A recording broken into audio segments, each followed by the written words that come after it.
On a winter night unlike any other, the New Year light disappeared. All right, welcome to The Explainer. Today we're jumping into a really beautiful story called Ballerina Cappuccino. It's kind of like a modern fairy tale, and it's all about hope, friendship, and, well, that little light we all carry inside us. So let's set the scene, shall we? Picture this. It's the Foam Kingdom, the very last day of the year. And suddenly, the king's voice rings out, just filled with despair. He says, "The new year cannot be born. The light is lost." I mean, talk about a chilling announcement. And he wasn't kidding. The sky was just dark. And I don't mean your usual winter night. This was a deep, starless, unsettling black. You know, normally the sky would be dancing with these beautiful coffee foam snowflakes. But tonight, nothing. It was just empty. And the air itself felt dull. A really weird, heavy silence had just blanketed the entire kingdom. All that festive energy you'd expect, gone, replaced by this thick, almost suffocating stillness. It was so quiet, it felt like even the snowflakes had just forgotten how to dance. And the reason for all this gloom? It was simple, but absolutely devastating. The New Year's light was gone. Okay, so the light is lost. Everything's looking bleak. But this is where our hero steps up and makes a choice that's going to change everything. And that hero is Ballerina Cappuccino. When she hears the king's words, she can feel that fear spreading through the land like an ice-cold frost. But inside her, something else happens. A tiny, warm spark ignites. And she just knows she has to do something. She says, "I will go and bring it back." But, this isn't a journey she's going to take on her own. Almost immediately, a group of what the story calls hope travelers gathers to join her. And check out this crew. Her 4 best friends show up one by one. You've got Lami, who says, "Even the stars are calling for you." Then there's Nora, who warns, "The breath of the new year is weakening." Beller arrives, and he's worried because the bells on my beard have gone silent. And finally, little Pixo just chimes in with, "Hey, we're all going together, right?" And what's so cool about this is that each of them represents a totally different kind of strength. It really drives home the point that hope isn't a solo act. It's something you build together. So, our little fellowship heads north, right into the heart of that growing darkness. And as you can probably guess, the path is not going to be easy. It's filled with challenges designed to test them at every single turn. Okay, so their first big test is the frozen river. Shadowy hands made of frozen unhappiness start reaching up from the ice. It's pretty terrifying. But this is where Cappuccino's power really shines. She starts to dance, and with every step she leads these little pools of warm light on the ice. The shadows just retreat. The river opens up, and they can pass.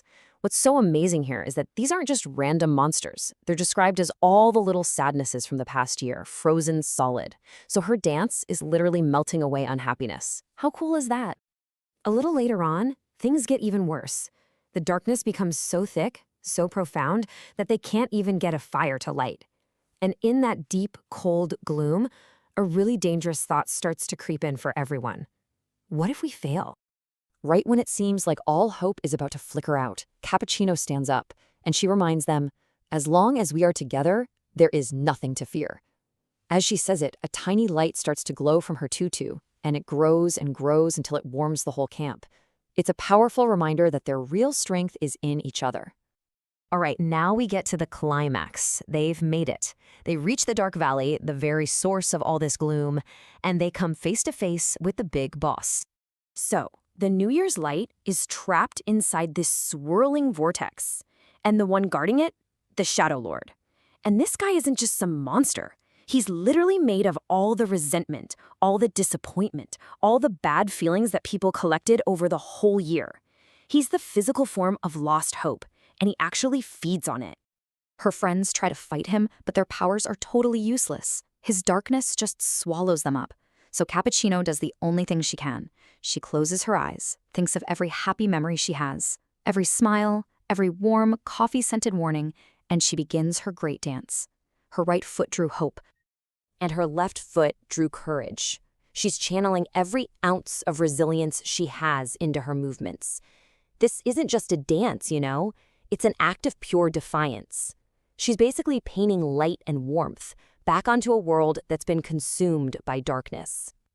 And with every turn, her arms draw new beginnings. The light from her tutu just explodes, growing bigger and bigger until it's like a flood of pure light pouring over the entire valley, just washing the darkness away. The Shadow Lord just can't handle it. He cries out, This is impossible. I thought human hope was gone." He shrinks away from the light because he genuinely believed that humanity had already given up. But Cappuccino has the perfect answer. With one final, perfect turn, she unleashes the full power of the New Year's light, telling him it's not gone, because people carry the power to start anew within them every year. And just like that, the vortex shatters, the light is free, and the Shadow Lord just dissolves. And with that incredible victory, the entire world is transformed. Instantly, beautifully. So what was once the dark valley is now filled with skies of pink, gold, and blue. What was a silent kingdom is now filled with the joyful chimes from Beller's beard. That feeling of despair is totally gone, replaced by the warmth of new beginnings. It's a complete 180. And the friends just get to celebrate this amazing moment. The sky fills with color, the snowflakes are literally falling in rhythm with Cappuccino's dance, all the bells on Beller's beard ring out at once, Pixo is showering the air with ribbons, and Nora is breathing these beautiful star-shaped snowflakes into the sky. It's pure joy. And across the whole kingdom, people feel that quiet little stir of hope in their hearts, and they know the new year has finally, truly arrived. So what does this whole story really leave us with? It's this beautiful final thought. It is not time that brings the new year, but the light we carry together. It's not about a calendar page turning. It's about the hope we protect, the courage we share, and that light we choose to build together.